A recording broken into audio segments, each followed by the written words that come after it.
Bonjour Anne-Marie. Bonjour Yann.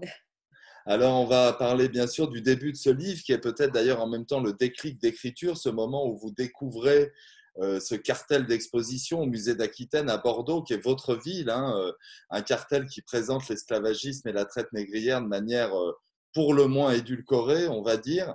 Et c'est vrai que ça semble être le symbole d'une forme de déni, de mensonge, d'amnésie collective finalement, qui vous met très en colère. Vous diriez que c'est un livre de colère au début qui est porté par une forme de colère.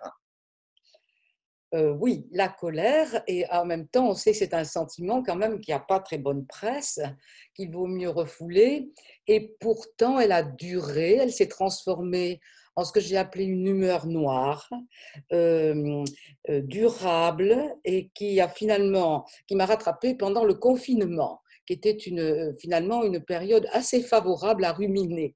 Voilà.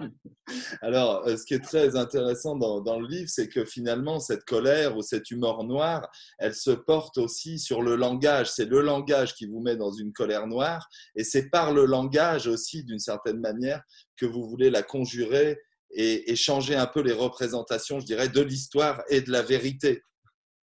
Bah, oui, en fait, c'est une collision un peu c'est accidentelle, n'est-ce pas, avec des mots. Et avec, alors, en tant qu'écrivain, certes, mais peut-être plus globalement en tant que citoyenne, en tant que prof que j'ai été, en tant que mère, en tant que bon, lectrice, et tout ça fait masse dans ce sentiment que là, il y a un maniement du langage qui est indigne, d'une part, d'autant qu'il est dans un contexte muséal, un lieu quand même, disons, patrimonial par tradition, lieu de la transmission, de la mémoire, de l'histoire, surtout pour les jeunes publics. Et donc, c'est pas n'importe quoi, c'est pas un article de journal, c'est pas une affichette dans la rue, je ne sais, etc. C'était quand même dans un contexte, dans un lieu qui engageait énormément et d'une actualité brûlante aussi pour moi. On l'a rattrapé que j'ai été, n'est-ce pas, par l'actualité à la fois de la mort de George Floyd, enfin, et puis bon, et de tout ce que ça a répercuté aussi dans les lieux publics, des statues déboulonnées, de cette espèce de révision salubre à mes yeux d'une histoire commune, d'une histoire partagée qui n'a pas trouvé encore sa forme nécessaire. Voilà. Donc Oui, c'est tout parce à la que, fois. hmm, je vous en prie, je vous en prie. Non, C'est vrai que ce qui est très intéressant, c'est qu'il y a aussi une dimension qui est une dimension personnelle pour vous dans ce livre, c'est-à-dire que cette question du rapport à la ville de Bordeaux, du rapport à l'oubli, du rapport au silence, c'est aussi une manière de vous inscrire, vous, quelque part dans cette histoire-là.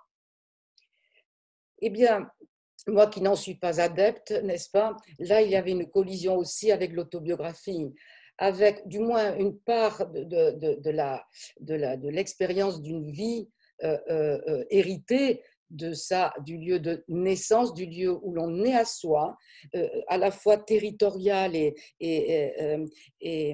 plus, je dirais de manière plus large, atmosphérique, de la manière dont on inscrit sa propre histoire, et c'est à la fois l'illusion du récit de soi et des commencements, et de la manière dont, dans une construction de langage, on cherche à exprimer ce qu'on est. Eh bien, ça aussi, c'était interrogé et violemment par ce cartel, par mon rapport à cette ville, à ce port négrier qui a pratiqué longtemps l'amnésie, qui essaie de la rattraper, mais de manière assez défectueuse encore aujourd'hui. Et donc c'est mêlé. Et donc j'ai été amenée à parler de moi, en effet. Hmm. Alors, il y a autre chose aussi, c'est qu'en parlant de vous, vous évoquez aussi un parcours, je dirais presque un engagement, un parcours politique dans lequel la littérature, on parlait du rapport au langage, dans lequel la littérature a aussi une grande importance. La littérature, c'est un engagement. Mais oui, moi, je l'ai hérité de manière magnifique par des passeurs, euh, pas simplement scolaires, mais bon, ailleurs, des rencontres. Je l'ai vécu en tant qu'écrivain dans mon rapport avec la lecture, dont je suis comment dire, je suis une liseuse dévorante et par l'écriture. Et donc, cette expérience-là, et je l'ai transmise aussi en tant que prof, et puis le cinéma, à la fois le cinéma et la littérature qui sont intimement mêlés à mon parcours et qui font que tout cela importe au même titre.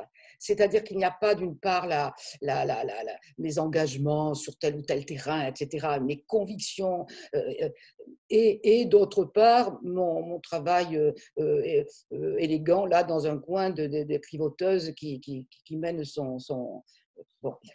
Non, il y a pas plusieurs casquettes. Je suis la même. On est cette unité peut-être illusoire qu'on se construit soi-même. Elle est entièrement engagée, interrogée par cette histoire de ce misérable petit cartel dont j'enfourche ma rossinante pour aller batailler, faire